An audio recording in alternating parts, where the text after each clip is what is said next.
What's up, guys? Welcome back to another episode of Behind the Facade. I am your host, Gavin J. Gallagher, and on this podcast, I explore the mental and emotional game often playing out subconsciously in your mind and the mind of everyone else in the real estate or property investment market. The key to success in this game is to master your mindset, behavior, take control of your thoughts, your emotions, and most importantly, your ego. So here we are, guys, on episode number 57. Last week, I did a short episode by myself just talking about facing down adversity, and I also went into the new mastermind group that I am launching, which I went into a little bit of detail last week. If you want to know more, you can listen to last week's episode, but I will be sending out an email to everyone who's on my email list. So if you're not on my email list, please make sure you are. You can get your name onto it by going to gavinjgallagher.com/go. This week's guest, I think you're really going to enjoy this. He has a fantastic story. And since I started this podcast, since the very first episode, I have made it very clear that this entire thing is about mindset and the mental game. And the reason that I brought that into the primary focus is because I really strongly believe that mindset is the number one determinant on whether or not you're going to be successful in life, in this game, in this industry, whatever it is. And, for example, facing down adversity, the only thing you need is a strong mindset. And if you have a strong mindset, you're not going to buckle. You're not going to let the adversity get to you. So my guest today, Joe Doyle from Clondalkin in Dublin 22. Now, anyone who knows Dublin, and I know Clondalkin quite well because I bought a number of properties out there. And let's just say that there are parts of Clondalkin that have a fairly heavy share of social issues. Let's say, long-term unemployment, which leads to drug use and crime and things like that. And as Joe mentions himself, there are parts of Clondalkin that you just don't want to go into at night. And it can be a rough spot. Now, it has improved over the years, but Joe grew up right in the middle of all that. And over the years, I've met tons of people from all sorts of walks of life. And many of them often blame their place of birth or their family's economic circumstances for whatever situation that they're in.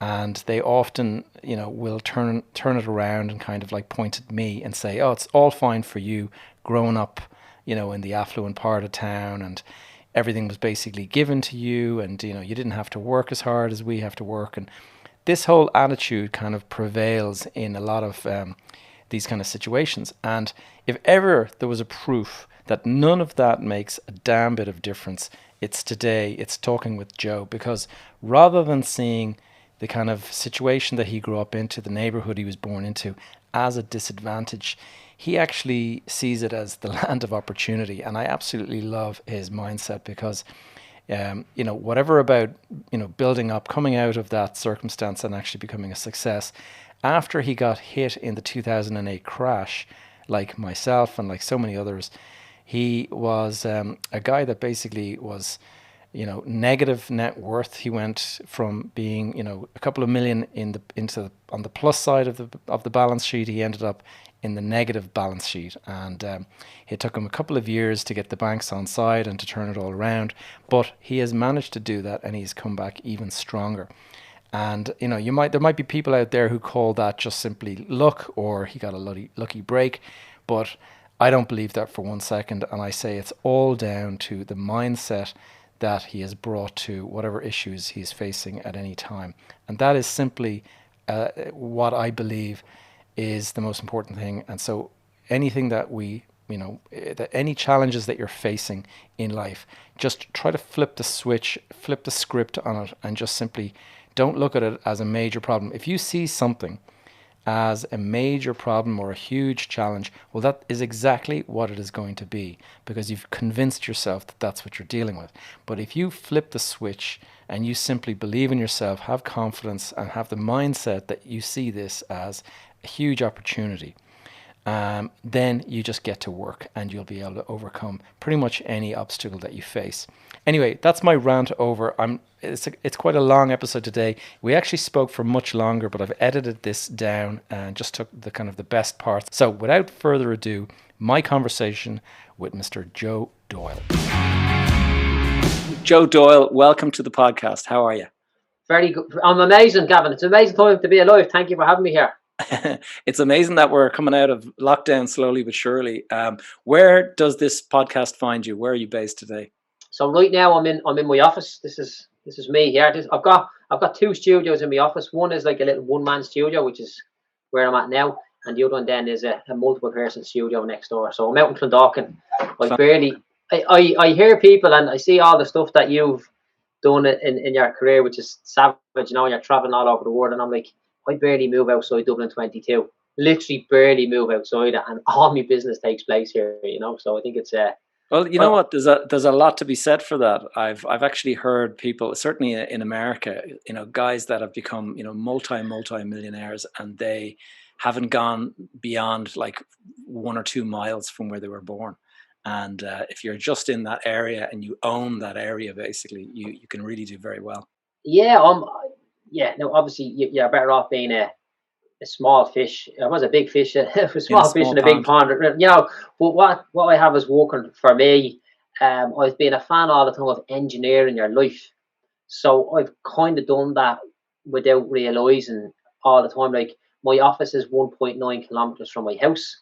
My normal 5k route, I kind of run by my office. So if I ever need to grab something on the way, that's there. Pretty much every property I own is within 15 minutes of where I live. A couple of them are a little bit further. The staff live near me as well. It's just convenient, nicely, yeah. Well, look, let's get in. I mean, I'd love to get into all of that stuff today. I just thought, there's a lot of people listening from different parts of the world, so let's just have the little elevator pitch. Who is Joe Doyle? My name is Joe Doyle. I'm a former bricklayer from Clondalkin in Dublin, and today I'm a property investor and business mentor for tradesmen, and I'm on a mission to make 100 million quid. 100 million. That's not such a bad goal to have there. Tell me this. Let's just go back to the beginning, and Joe Doyle, before business and all that kind of stuff was part of your vocabulary. What was it like growing up? You come from the Clondalkin area, and I know from my investments that I've made in Clondalkin that parts of it can be pretty rough. So to go from that to telling us that your aim is to make 100 million, tell us the journey that you've come from so far. So the part of Clondalkin where I come from is the part where you wouldn't have done any investments. Yeah, it's not as bad as it used to be, and there's the best people in the world there. But it was a bit crap growing up, and I'd often kind of joke, but it's not really a joke. I'd say you meet good people growing up in an area like where I grew up, but the survival rate wasn't great, and that was genuinely the thing. That a lot of people didn't make it. They got involved in all sorts of stuff, and some people just didn't make it. And I came from that environment, and as you're a kid growing up and you're a teenager, you start becoming a product of that environment without realizing, and you have to kind of literally pull yourself back and say, geez, if I keep going down this road now, I'm going to end up like this fella or this fella or this fella, and I kind of reframed it in my head one day that I was actually, there's nothing worse than someone that's coming in telling a sad story, because my life is definitely not a sad story. There's a few kind of unpleasant events in it, but my life's a good story. I'm a happy guy. But one day, without going into all the stuff that goes on in the year, loads of drugs and some friends that died and stuff like that from getting involved in that, carry on. I realised that I was actually growing up in the land of opportunity. My mother would leave the house. She'd walk to the shops, and she'd come back and she'd say, "Oh, seeing such a person, he's a lovely fella." I'm like, "He's a fucking psychopath. He's not a lovely fella," But she was like, "Ah, he's a lovely fella. He's always helping his man, all that sort of stuff." And saying this, and everybody's so immersed in their own life that nobody cares whether you succeed or fail. They just care whether you're polite to them and they bump into you on the way to the shop or whatever. So I realised that I didn't have far to fall. So I was a bricklayer, worked with my dad. Then when I finished my apprenticeship, I realised I didn't want to be a bricklayer no more. So I just knocked that on the head and I just start building 1 or 2 houses. They get a little site. I bought my first house when I was 18, and then I bought a little site before I was 19, and I built that. And I've done one house each year for a couple of years. But Did you build this? You built it from scratch, from the ground up, yourself, or you brought in yeah, mates that had different trades and stuff? yeah. Like, look, there's kind of cement runs through my blood, because I worked Right. with my dad since I was a kid. Like, that's all that I knew, and we bring lads on. And it'd be kind of like my dad ran a kind of strange business. Anybody that's from Clondalkin or Ballyferma, and that would be 50 odd years of age, that would work in the building space, they realised there was like loads of lads all around. They were all labourers and tradesmen, and they all kind of floated between each other. There was never a shortage of getting men. So you'd go in and you'd take a lad on to do this and that, but we'd be do everything from start to finish, and we'd be working around the clock. I remember the first house we built it start to finish in 8 weeks. Literally worked around the clock, everything. Myself and a couple of mates, was great. Wow. And then we realised, well, here's the thing. Then I realised, okay, let's ring the ESB and get the power on. And they're like, yeah, no problem. It's going to take 16 weeks for connection. And I'm like, oh my God. So I broke my neck for 8 weeks, and now the house has to sit idle for a further 16 weeks. And that was one of the first lessons I learned, and that hard work is not the ultimate goal. It's like being clever and smart and using your head. So that was that. And then we did another deal, and just kind of snowballed from there. But I realised that, like, I'd left school when I done my junior cert, and I was So 16 or thereabouts. yeah, I think I was less than 16, because I had to wait for a while to start my apprenticeship because I was too young. What happened was, you hear people saying, "Oh, like, the teachers told me I was never going to amount to anything in school." Like, there was none of that with me. Like, I just couldn't be bothered. Like, in school, I was clever enough, but I just couldn't be bothered. I had it in my head that the minute I get my junior cert, I'm out of here and I'm going to be a bricklayer, and that's the best thing in the world that I could ever be. And that was it. But I didn't need it. A lot of my buddies had left school at the same time. And the reason how I realised that I was growing up in the land of opportunity was because I didn't need a leaving cert. I didn't need a college degree to blend in. I didn't need a 500k mortgage and 100 grand's worth of cars in the driveway just to blend in. Loads of people were on the labour. People were long-term unemployed or permanently unemployed by choice. A lot of people that I was kind of hanging out with, they just nobody bothered, like. And then I realised that, well, if I go and do what I'm doing and start to try and create this wealth, and I fail, well, I'm just back here with a lot of my buddies that have decided that they're not going to start, and I'll just go and rent a house off somebody like me, because some of them were then renting houses off me. And I realised that, like, I was like, God help the people out there in the affluent parts. God help the people in Blackrock and Ballsbridge when they're starting out, because they have a much bigger mountain to climb than what I have. Just to stand still, yeah, just to kind Yeah. of join. Yeah, it's an interesting way to look at it, all right, yeah. But I mean, clearly your mindset is different to the mindset of your friends and stuff that you grew up with. Like, where did that come from? Was there a light bulb moment when you kind of were growing up? Yeah, you kind of have a few little things that go on in your life that kind of reinforce, So it was an interesting upbringing when I was there. Like, sometimes there was money, sometimes there was food, and then sometimes there wasn't. Like, and the fact that so many people were growing up with nothing, and everybody around them had nothing, so it was just normal to them. And I can remember, like, one time I go in and you open the fridge and there's no food there. I'm like, oh, your dad never got paid this week. This is not the way I want my family to be brought up. And these little things ingrained in my head, and there's a few other different things, and basically a few situations of not having what you would class as basic essentials stuck in my head. And I'm like, right, this will not happen with me. And that's what that kind of set me on a path. And then as I got a bit older, maybe 17, 18, I was decided then that I was going to buy a property, and that was my way to create a good life. And then when I seen people around me getting into trouble, with lifestyle choices, getting into trouble with, like, the guards, going to jail, I said, a couple of friends died from drugs and crime and all that sort of stuff. I'm like, this is not me. And it more cements in your mind that you're on the right track. And when you hear something tragic happening in your neighborhood, it's a weird kind of thing that you kind of give yourself a pat on the back for distancing yourself that little bit more. Yeah, and it's a sad kind of twisted thing to feel gratitude for your own life when you see something bad happening to someone else, and then even, like, when properties were getting repossessed on me, then later on, like, I was like, there's people out there getting beaten up because of what they're doing. And if I mess up on my deal, I just get a letter sent to my house. It's not too bad, is it, when you look at it like that, you know? Perspective. Yeah, exactly. And that was it. It just kind of set me off on a particular path. And over time, I basically became an absolute obsessed maniac. That's being honest, to put it politely. Obsessive compulsive. Yeah, in a good way. Yeah, but it's working for me. I know that in 2008, like myself, you went through a rough patch.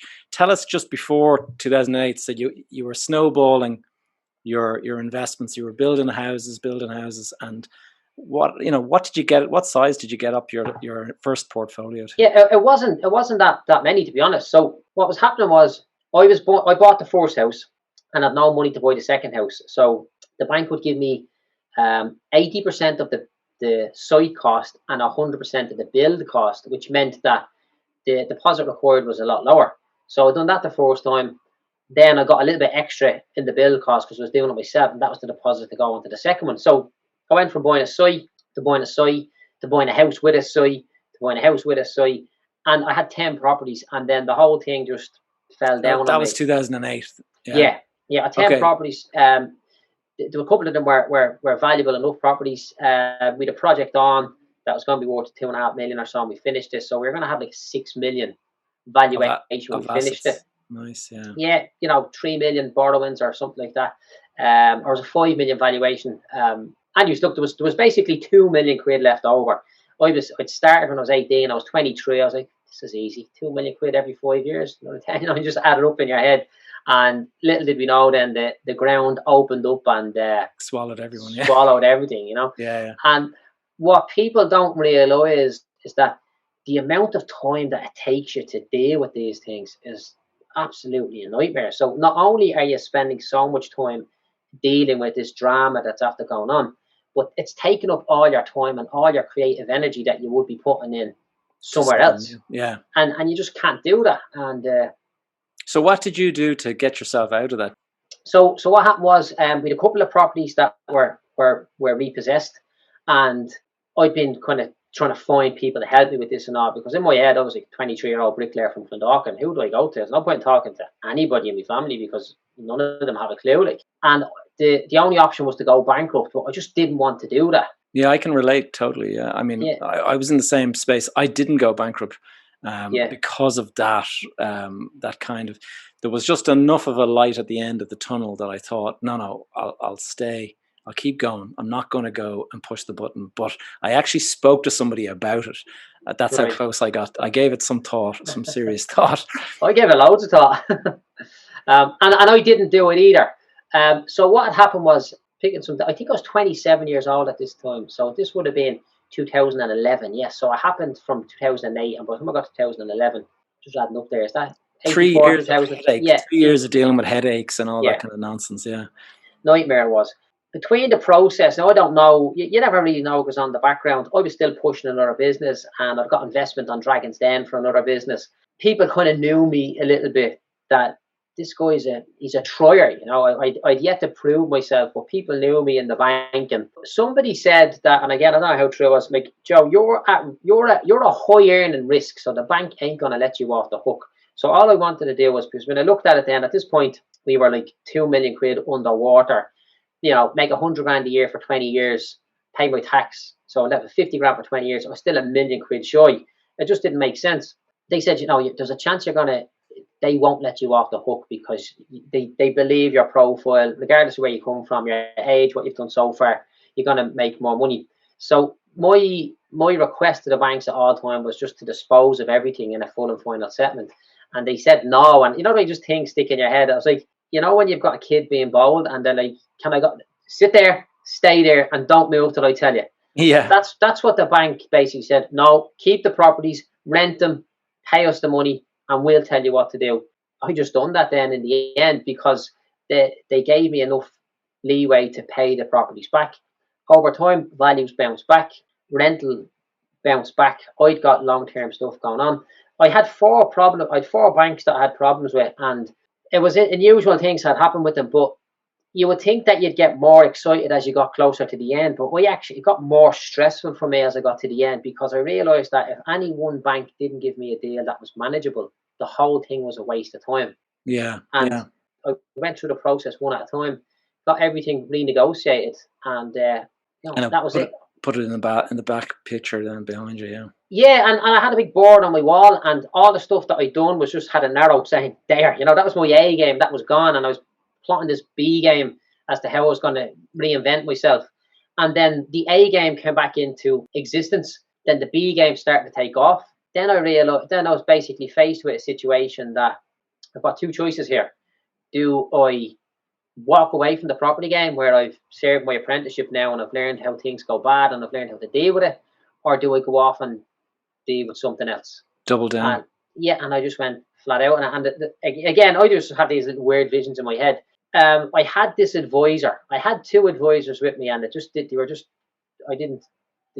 I felt they'd done more harm than good, and I went into the bank and I said, "Listen, I don't know if these people are doing me more harm than good. So I don't know what they've said to you. I don't know what the process is. Just what do I need to do?" And they said, "Look, we need to get certain bits of information." But I went and got recommended to another advisor, and this guy was as old school as you can get. And I said, "Look, I don't want you to advise me. I want you to just be on the end of the phone when they tell me these things. I'm going to ask you questions." So I got the thing over the line. Says, "Look, I want to pop out and meet you because the deal was done then." And this is where things started to turn for me. So I went out to meet this guy just purely it's like me and you doing some business and then we conclude the business. "Gavin, look, I'll pop out you, just to say goodbye and say thank you." So I went out and he had this big pile of files. He was working in a home office. And I was like, is all those people in the same situation as I am? And he went off and, let them banks, da, da, da, da, da. And I thought, boom, here's an opportunity for me. I've just literally fixed the problem for me with 10 properties. There's about 40 properties there. I could fix all them. And I was like, does the people just want out? Oh, they'd give their right hand if they could walk away and all that. I was like, well, give me the files and let me talk to them. And he wouldn't do that. But it sparked an interest in me. And then I started putting myself out there, connecting with other people who are accidental landlords and they wanted rid of the properties. Yeah. So then I start connecting with them, negotiating with the bank on their behalf, negotiating settlements and buying the properties. So that was my next boost. So I learned everything I learned in dealing with the bank just catapulted me onto the next level. And it was a great. So you turned a problem into an opportunity in the end.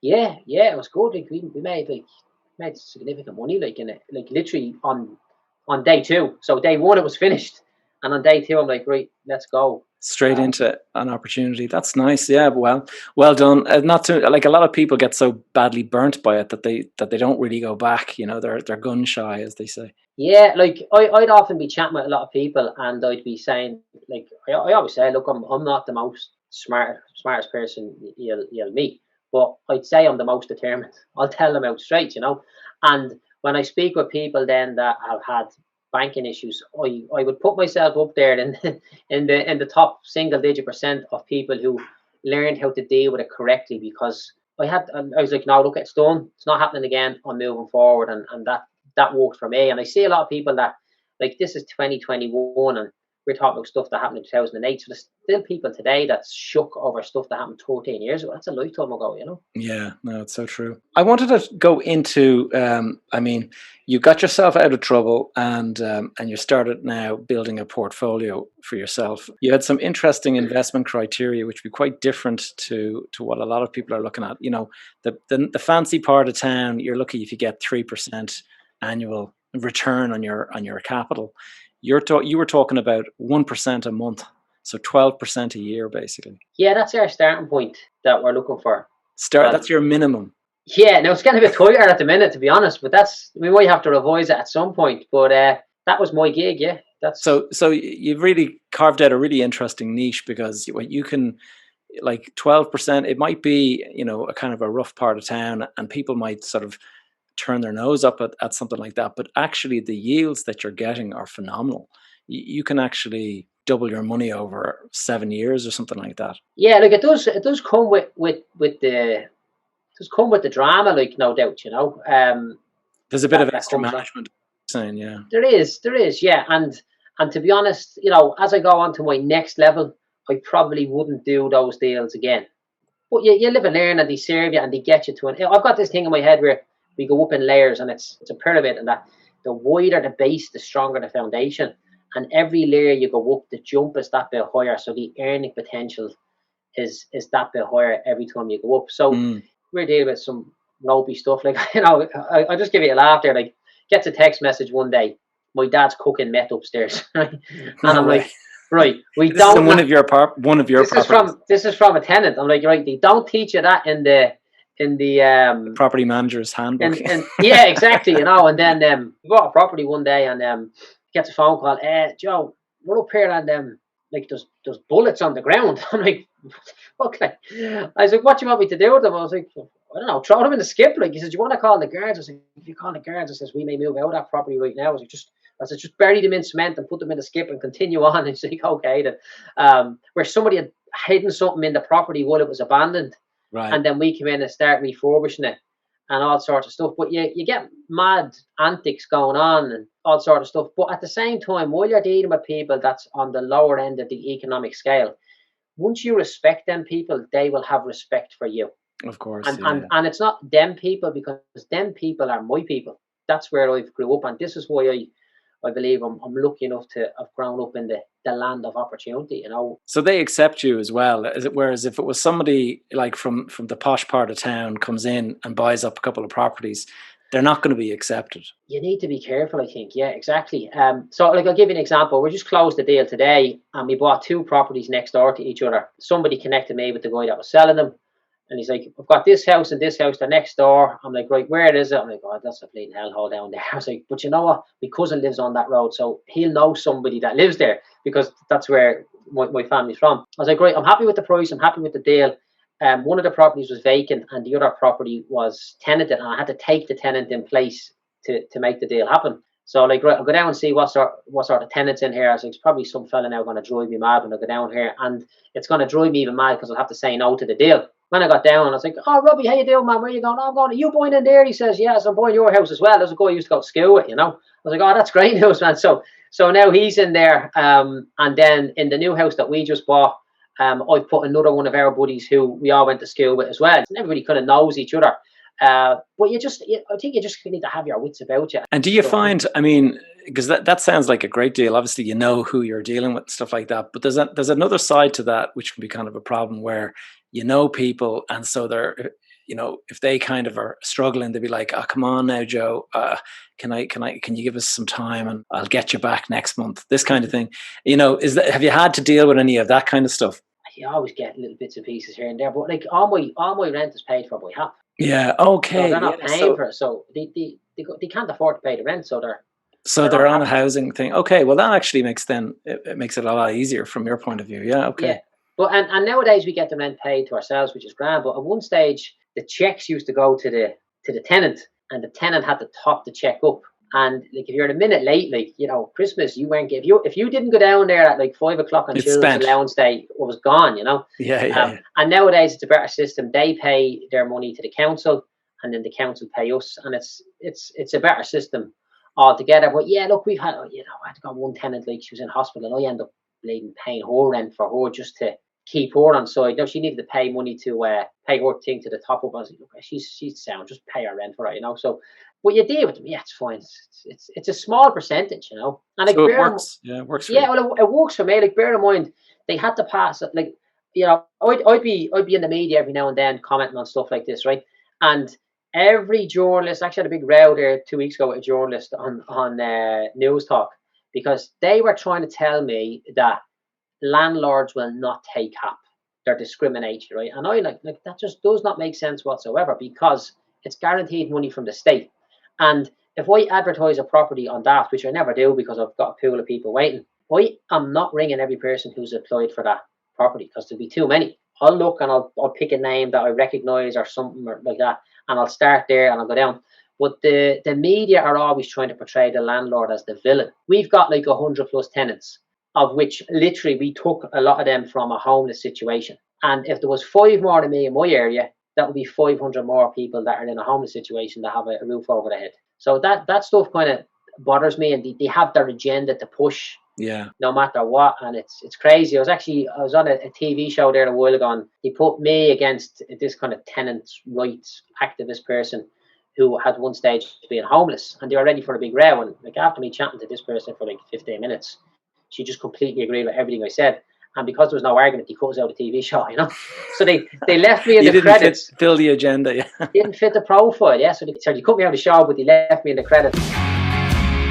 So tell us, I mean, we've talked about your property career, and you mentioned that you have about 100 tenants. So, I mean, what's your portfolio look like today? Must be decent size at this stage. It's just mostly 3-bedroom houses, a couple of apartments, and we've got a few pre-63s. Okay. Dotted in there as well, so that kind of bumps the problem. We've got 50 odd units in total.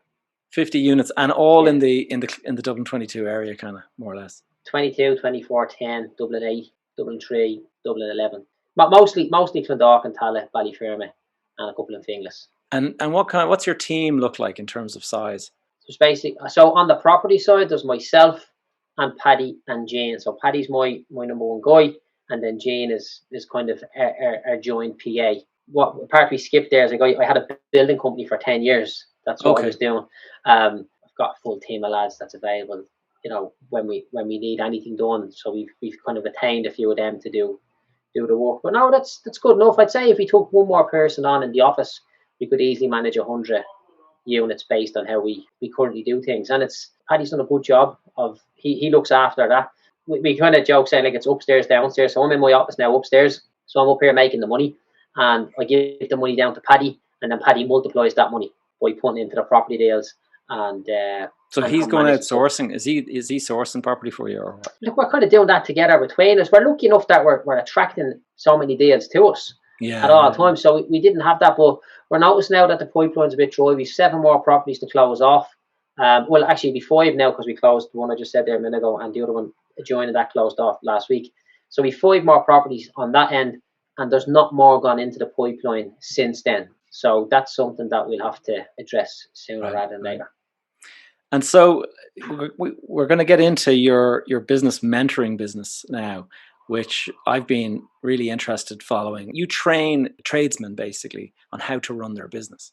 Yeah. So what happened was, and again, remember that I said at the start where I basically just went back in doing for other people with the properties what I'd done for myself. So I decided to leave the building game after being there for 10 years because I had enough of it. And I was picking up a few properties along the way, and I was making more money in rent than I was in running the business. So I decided to leave the building business altogether and focus exclusively on the property. And what happened then was, when I kind of left the building game, everybody knew, because everybody in the area, they see my vans around. My company was called insuranceworks.ie. We specialised in insurance claims and the associated repairs. So everybody seen the vans, and they knew who I was, and they knew the company. And we could always basically go in and just take a job off any builder, because if you gave us the job, you didn't have to pay for it. If you gave it to a builder, you had to pay him. So we can't be like, there's them fuckers insurance works, we're going to lose this job now. And we done a really good job at that.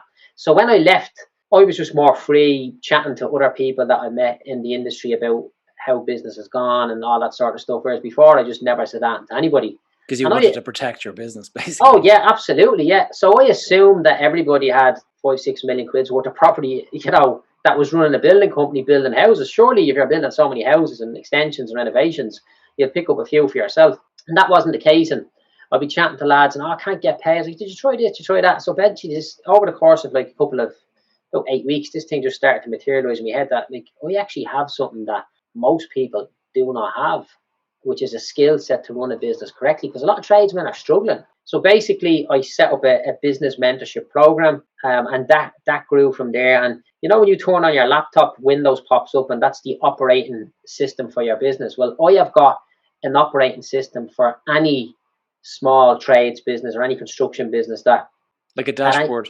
Now it's not a physical piece of software like what it's on Windows, but it's a whole process. You do this, then you do this, then you do this, then you do this, and that's what we do. So now this year, my mission for 2021 is to get 100 tradesmen to their first 100,000 euros in their bank account.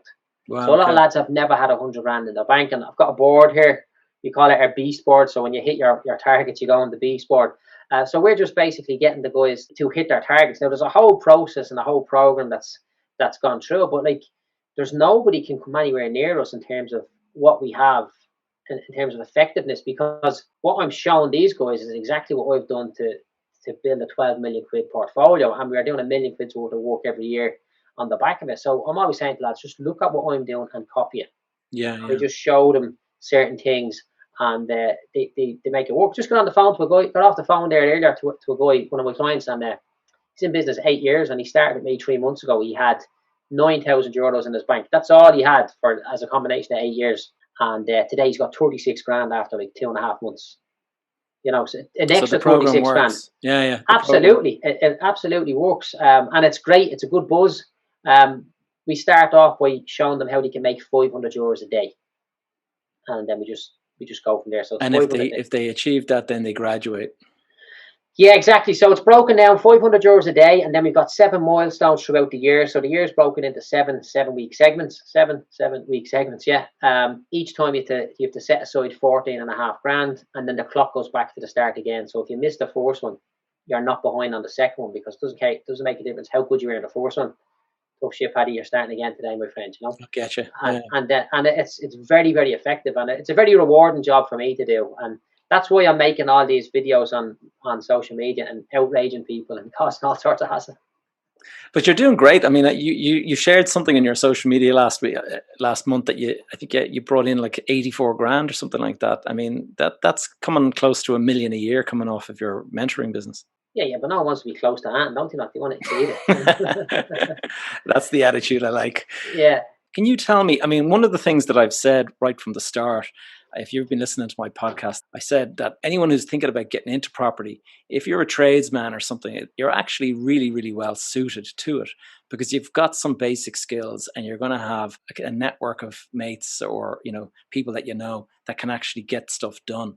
Whereas somebody who's coming from the posh part of town might not have any connections that are trades or anything like that, Yeah, and where I'm at now, right, I'm actually realising that, which is I've kind of like gone up a step or two from the guy that's starting off, right? But as I look back now, I think I kind of more injured my growth by doing everything myself.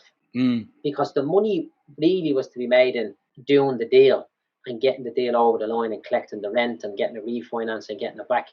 Whether you paid 2.5 grand for the kitchen or you had to go retail at 4 grand, that really wasn't the deal maker.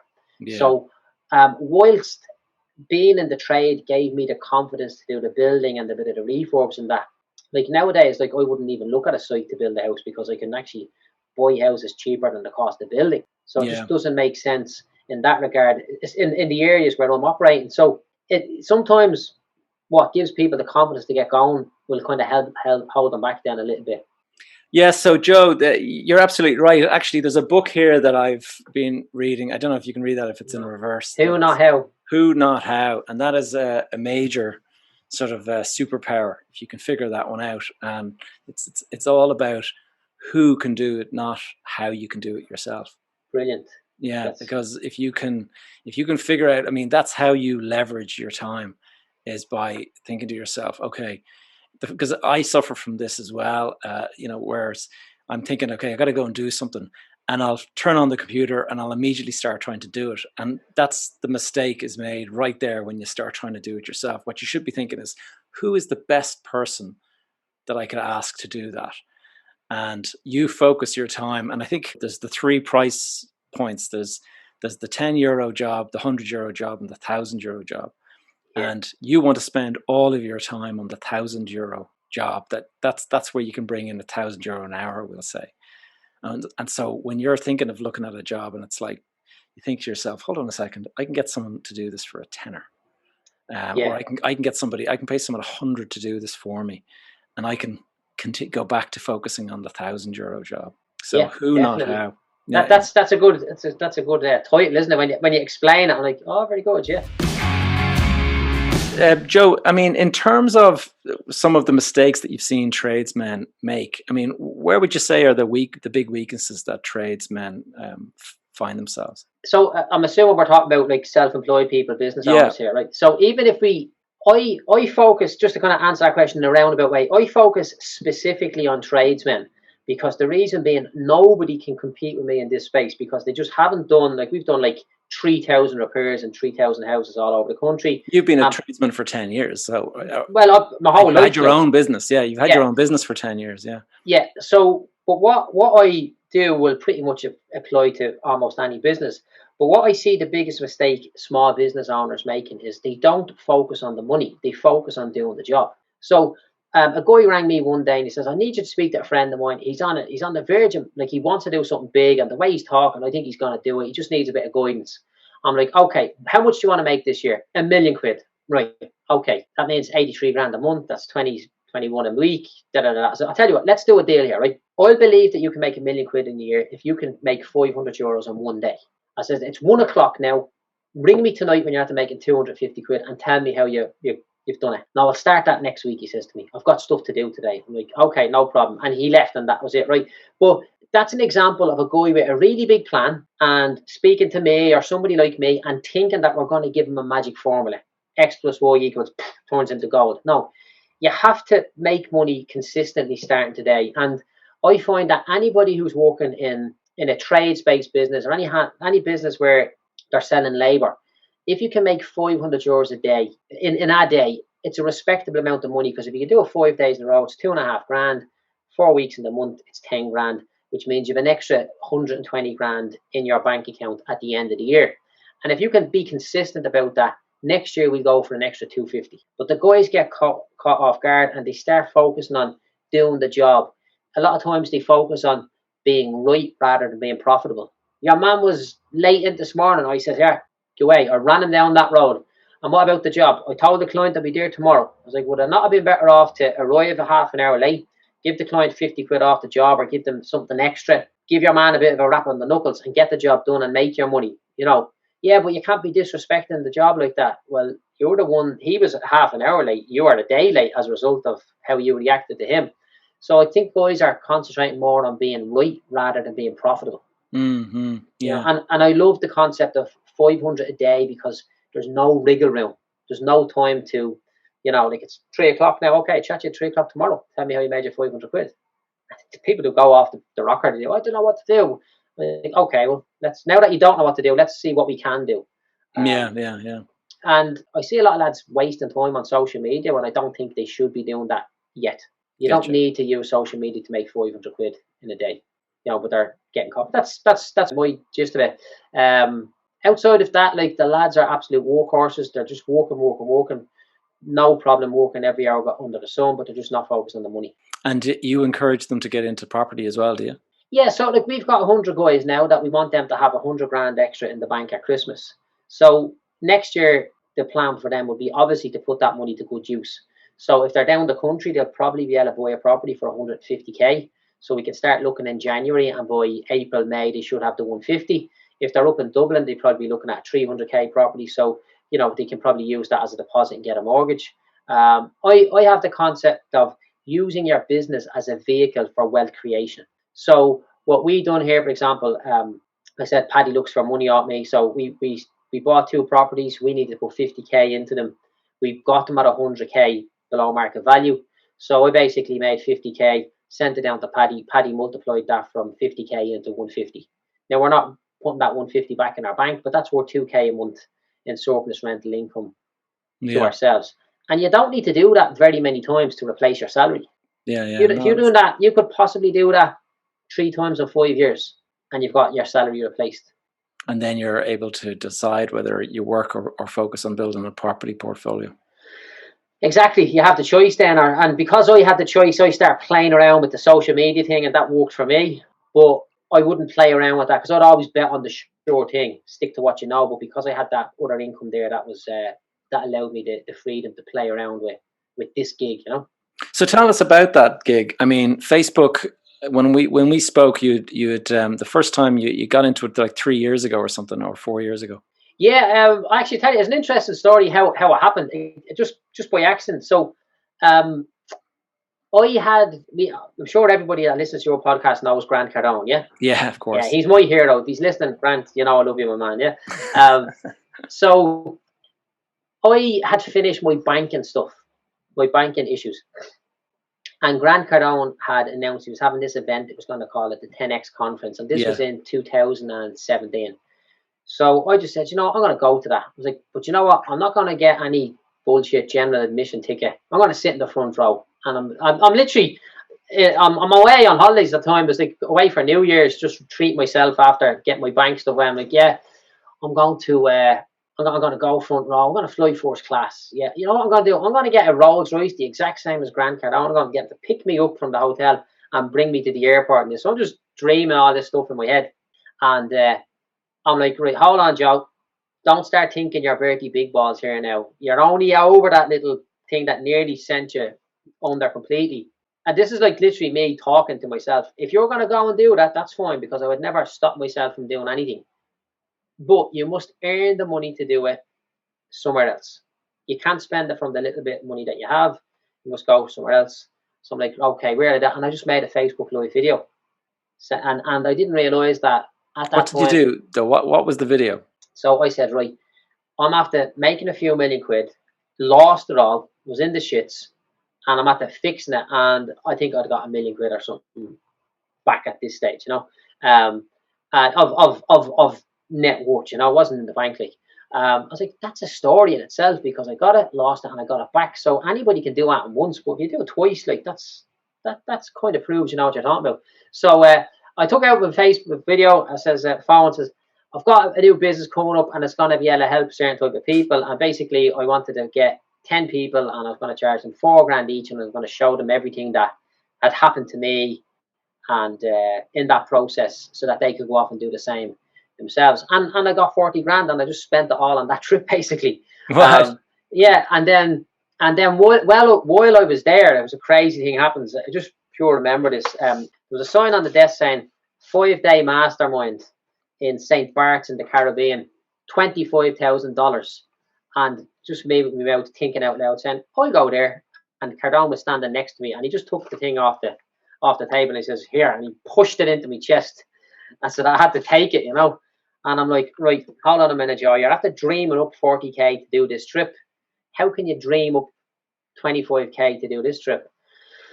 So I'm sitting there at the conference, and I'm like, by this stage, people were listening to me a little bit on social media, because I'd made that video and backed up with a few more. I put saying, if I was going to show you how to create $500,000 worth of net worth, how much would you pay? And in my head, I was like, if I just show people how to buy their first 2 houses, that's $500,000. So people are saying all sorts of numbers.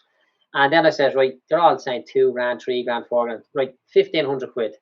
So I just literally walked out in the conference, took the phone out, and says, okay, for 20 people only, 1,500 quid, this is what we're going to do. I'm going to take you by the hand and make sure you get your first 2 properties.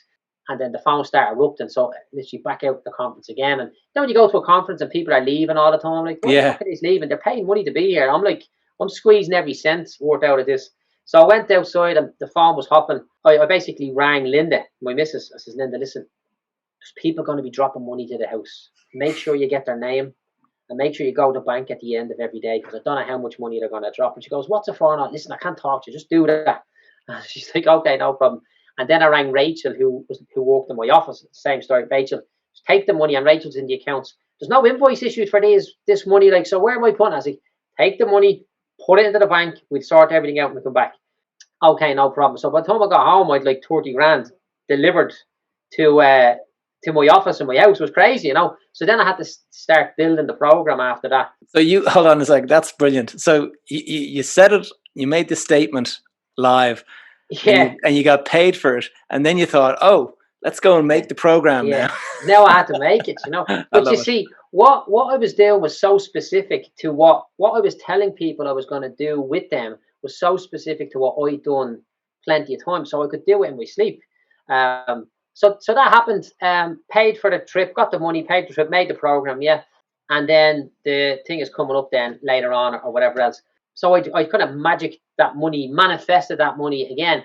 And in another twist, because at the point now I'm nearly thinking I'm Peter Parker, or what's his name? What's Superman's name? Peter Parker, Spider-Man, Clark Kent. I was like, this is real. I can just basically tell the universe I want something, and it gives it to me. So when I was chatting to Cardone, it's mad how just a couple of words can change the path of your life. You know, I got to speak to him, I got to sit down and talk to him in his office the next day, and he goes, you should be on stage with us telling your story. So I thought, I'm going to be a guest next year. So my mind went into overdrive. I better put an event on where I can at least say to him when I go and meet him in St. Bart's, yeah, look, had 300 people paid to see me. And that'll just kind of cement that. I was like, right, put the event on, sold a load of tickets. Then I'm writing my speech a few days before a couple of weeks before the thing is starting. And I'm like, I can't go here. I like this is I felt like a fraud, right? Because I was doing the talk, and then the next week I was going to the mastermind with Grant Cardone. And at that point in time, I still owed the bank 120,000 euros. And I had in my bank 120,000 euros. So I couldn't get on the stage and tell people, look what I've done, if I still owed money to the bank, because that would be just wrong. And I couldn't go to St. Bart's with no money in my account and hang out with all the gazillionaires, because that's just not right either. Here, I need to figure this out, what I'm going to do. And I'm just walking around the house, and I was so panicked and stressed out, but I actually knew I was going to figure it out. And I'd done a deal a little bit before that, but I didn't realize how much money was in the deal. And I was like, shit, there's actually 130 grand to be made in this deal. So I rang a buddy of mine and says, hey, listen, I'm after making 130 on the deal. I'm not going to get paid for like 8 weeks. Do you want to give me 120 today? And when I cash in, you can have the 10 grand. He's like, so you're going to give me 10 grand just for nothing? I was like, well, you're going to give me 120. He's like, yeah, but that's all. I'm not doing nothing else. Like, no, that's it. Deal is done, property sold. Oh yeah, I'll meet you tomorrow. So he was over the moon that he got the 10 grand for doing nothing. Yeah, he met me the next day, gave me a check. I went in, cleared the banks, stood on stage with a clear conscience, telling everybody, look, I finished that. And I told them that I just cleared them a couple of days beforehand. And then a big, huge hurricane wrecked the island of St. Bart's. No way. Yeah, and then the mastermind was cancelled. So the hotel was like £1,000 a night. They gave me the money back. Cardone gave me the money back again. It was never rescheduled. And I had basically, because I'd committed to going to the 10X event, and because I'd foolishly, in my eyes, opened my mouth in front of Cardone to say I'd do that, it forced me to perform at a level that I've never actually performed at before. And I've actually done that a few times since.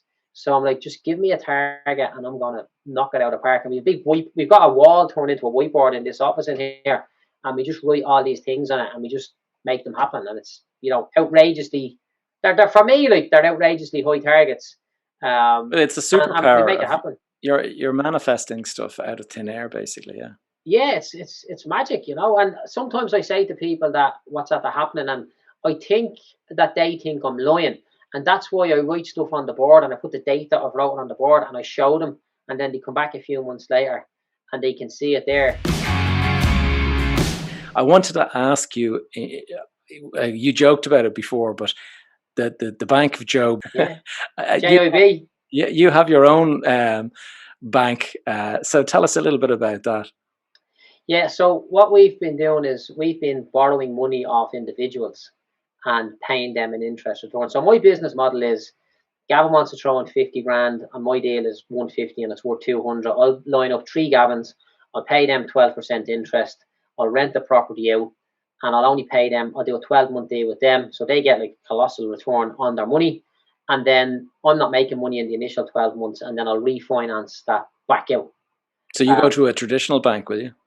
Yeah, or anybody, we've got like Capital Flow or ICS or Dillisk, and whoever will lend the money. And to be honest, they are slow lending the money these days, Yeah. So we've built this fund up. So I've basically got like €1.25 million in my back pocket at any given time, and I put it into a deal, and when I put it in, I get it back out, and that allows me to go fast, and I just lose the first year on every deal. But like the problem that I have now is that I've got like so many people looking to give me money, and we took a break there a minute ago, and I just done a cheeky check on my phone, and I've got like 1, 2, like I didn't even open this guy's message because he messaged you like, just wondering why I'll read it.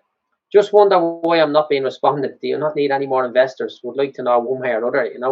I just can't get back to, I'll get back to them all just as a matter of courtesy. But either there's lots and lots of money out there right now, or I've manifested the ability to collect lots and lots of money. And the amount of money that I'm collecting now, the amount of money that I'm getting offered to me now is far greater than what I can actually spend. So if anybody has any deals and you want to do deals, there's no shortage of money down this end once the deal stacks up. But it's just, I call it JIB, and the logo just coincidentally looks a bit like JIB, but there's no relation there, Well, I'm glad you clarified that. Yeah. But I mean, obviously in your case, it works from the point of view of if you're collecting 12% a year on your properties, then you can afford to pay somebody 12%, interest. Yeah. And obviously, if you were going into a different sort of subsector of the residentials, whatever it is, and you were only getting 6%, well, then obviously that's not going to work, that model. But have you tried anything like Property Bridges or any of these? There's the websites that do peer-to-peer lending. Yeah, like I borrowed a loan before off of linked finance. I just tried it, and I basically I was buying a property to flip on, and I tried linked, and they loaned the company money, so I just bought the property and kept it. Then I didn't flip it on, and I just paid the loan back. But I seen Property Bridge and stuff like that, and to be honest, I'm probably going the long way around it there in what I'm doing here, and it's possibly distracting me. But the people that I initially was borrowing the money from, they were all my clients anyway. This just started off as like an off the cuff conversation with like 200 clients, and one guy goes, "Why don't we all? What happened if we all gave Joe 5 grand? How long would it take him to double the million?" And the answer was like about 8 months in the end when we went through it, But I was like, "Nah, listen, all you fuckers shouting at me for 5 grand, get a grip." But it gathered momentum, and then we done a couple of deals, and see the way we're chatting about having the confidence to go up. The first deal we done, I had the money in the bank to do the deal, and I says, well, if I keep that money there and I borrow the money off the guys, well, then I'm in a position to go again right away with my same money. And then I went back again, and then it kept growing, and now we're just, look, we're talking literally peanuts in the grand scheme of the property space, but it's enough for me to create wealth Well, that's the thing based on what we're is doing. like one of the things that I've always sort of said is you should focus on what you can control. If you Yes, get bigger, too big for your boots, you start looking at what everyone else is doing, and you start looking at the reality is if you think about 3 circles, and the one in the middle, the little one, that's you, and that's what you can control. And then the circle outside of that is the people around you, your friends and your colleagues and things like that. You can't control them, but you can influence them. Okay, but influence. influence, Yeah, yeah, all you can do is influence them, and so they might do something for you, but you can't control them or force them to do it. And then the circle outside that is everything other than that, and that is the news, the weather. It's not in your control. So only worry about what you can control yourself, and what you're doing at the moment. You're in control. You've got all of this stuff happening. You've got a lot of cash inbound from all of these different people. You're definitely doing something right. So I would focus on that, and don't be thinking, oh, look at what all these other guys are doing and stuff. Because once you start looking at what other people are doing, you lose the focus, and you start kind of drifting outside of your area of expertise and stuff. And unless it's the next logical step for you to level up, then don't be distracted by it. Yeah, I think distraction is a big thing, and I do listen to the guests you have on, and that's why when you asked me to do this, I was delighted, because I'd be listening to some of these guests you have on, like, holy shit, man, these guys are clever. You had one guy who was like a city planner in Singapore or Malaysia, like, wow, like, whereas I'm like little old me in Clondalkin, saying, look at that house, I want to buy that, and then I'm like, look at that house, I want to buy another one. But it's working for me to a certain degree. But now I know that I'm capable of much more, and I want to go up to the next level. So I love just hearing what way people think and people ask. Like, I'll give you a quick one there. People would be always messaging me saying, oh, I'd love to meet you for coffee and all that sort of stuff. So I was like, what do you say to these people? Because I can't meet everybody. And oh, I'd love to buy you lunch and all. So I was like, right, here's what I'll do. I'll see how a billionaire reacts when you ask him to go for lunch. So I emailed Grant Cardone about 10 times saying, I want to buy you dinner. And eventually he wrote back and said, look, I only meet people if we're talking about business. So send a proposal. And if I'm considering, we talk about it over dinner. And I was like, geez, that's a great. So that's how he says no to people. And so when someone says to me, like, can I meet you for lunch? I'm like, yeah, no problem. What would you like to chat about? And if they tell me and they give me a little bit of an insight, I'll say, well, let's jump on a call. And if we jump on a call then and there's a bit of business going to happen, well, then we'll do lunch. But I'm always looking at, how do these people think? How do they react? Yeah. How does a guy that's running a 400 million business park, how does he manage to do all that sort of stuff? And I love seeing you about doing your fitness stuff and all, because I'm into my fitness as well. But it's those little things as to how people react with dilemmas, I think, is good, because I didn't have much of a kind of a positive business influence in my life growing up, Mm-hmm. at the level that I want to go to. And you don't know how to handle these things until you see somebody else handling them. I do say to people that I've done 3 apprenticeships in my life. The first one was from 16 to 20 when I was a bricklayer. The second was like kind of 21 to 31 in the building company. And then I've done 4 years now on social media at this. I'm 37 now, so there's a bit of an overlap there. But you do need to do the apprenticeship For sure. before you can, like, I see guys going out to run a marathon, and they have to put so much effort in, and they get like a what I would class as like a not great result. Now they finish it, which is amazing in itself. And I could be just not training for a couple of weeks and go out and just turn up and do a better job. But that's all the years Yes. in Yeah. the legs, And I'm trying to find a way to fast track getting all them years into my head. Because Business stuff. Yeah, exactly. But look, this is Well, the game we play. before we go, Joe, I wanted to just spend a few minutes on your athletic stuff. You've like myself, you're big into the fitness and stuff, but unlike me, you go for the ultra distances in the running and stuff. And so the last time I looked at you, you were running something like 100 kilometers around Dublin or something like that. Tell us a little bit about that. How did you get into that, first of all? So look, see, like when I'm in business, I'm kind of in charge, and I'm calling the shots, and I'm like, most times when I'm conducting myself, I'm at the top of the room, so to speak. But I'm lucky enough that I've got a couple of mates that are really into their fitness. So when I go up, I just do what they're saying, just do whatever they say. And like I've got a philosophy that, if somebody has more than me or has what I want, I'm a student, just shut my mouth and just do what I'm told. And if they don't have what I want, well, I don't want to hang my coat on everything they say, So one of my buddies, he's like super fit, far fitter than me, better shape, brilliant. So he just picks the race on, and I just turn up and do it. And he likes the fact that I just do whatever he tells me to do. So I've been done a 100k run around Dublin twice. Once. How long does that take you? It took us, I don't know, I think about 12, 14 hours, something like that. The last time we done it. The first time I done it, I was in a terrible state after, but the second time I done it, I wasn't too bad, Right. And now there's another one there, the summer solstice. You start running when the sun comes up, and you don't stop till the sun goes down. So Wow. that's the next one going up. But it's really a mental thing. But see, like I train because it helps me have a healthy mind, and it helps me become a better business owner, I believe. But you see, when I was mentioning at the start there, earlier on, about I can just make this happen and just manifest stuff. Well, I was like, right, well, if I can run 100 kilometers in one day, the amount of people on earth that have done that would be like 0.000 whatever 1%. I'm like, right, that means that I can push myself more than other people. And if I can do 100 kilometers in one, this is me talking to myself again, like with the whole Cardone thing. If I can do 100 kilometers in one day, surely I can do anything that I set my mind to. And then we done that once, and then I done it once, and I connected with a guy that on Instagram, and he's running around the whole width of the equator, like 38,000 kilometers. Jeez. So he came down to my office and we had a little chat. And the next 2 or 3 days later, I was doing the 100k.